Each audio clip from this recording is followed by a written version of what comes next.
Okay, so ninth class, now we are going to continue our topic of resolution of forces. This is the figure that we have drawn. This is the force F. It has an x component which is known as Fx, and this is a y component which is known as Fy. This angle is equal to the 90-degree angle, and this angle is unknown.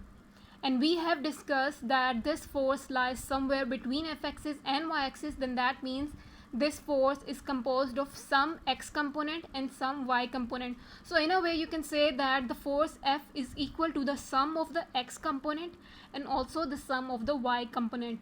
So now what we have to do is we have to find how much is the x component and how much is the y component, and we can easily use that. We can easily find that out by using the trigonometric ratios.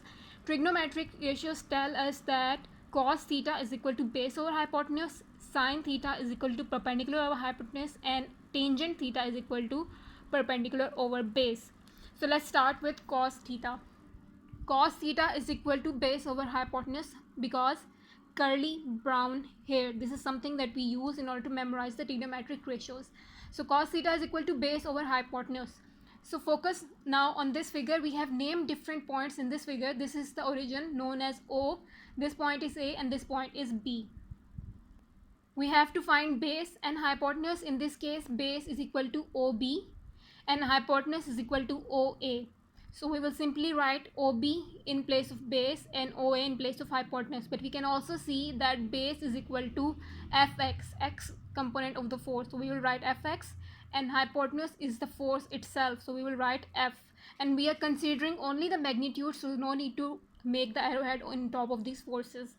So now skip the parts in between. Cos theta will become equal to Fx over F. And since we are trying to find Fx, so we will separate it and F will be cross multiplied to the other side, and Fx becomes equal to F cos theta.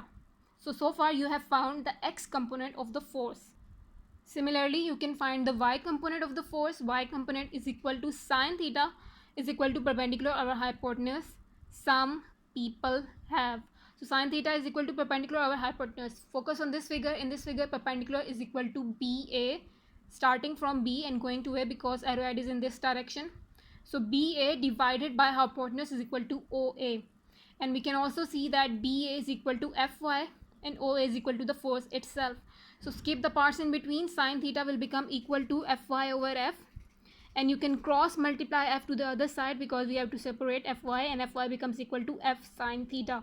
So now we have found the x component which is equal to F cos theta, and we have found the y component which is equal to F sin theta.